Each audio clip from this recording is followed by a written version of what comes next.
You ask Tiger to solve. This deals with linear equations with one unknown.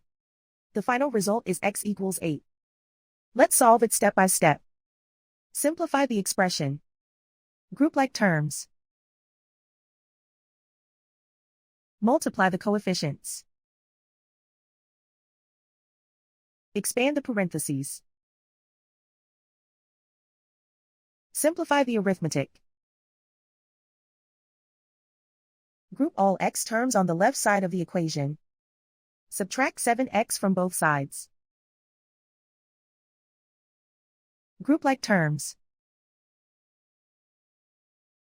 Simplify the arithmetic. Group like terms. Simplify the arithmetic. Group all constants on the right side of the equation. Add 144 to both sides. Simplify the arithmetic.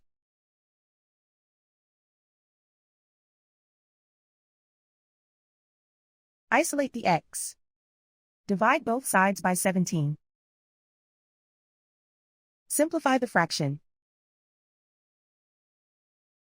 Find the greatest common factor of the numerator and denominator. Factor out and cancel the greatest common factor. And so the final result is x equals 8.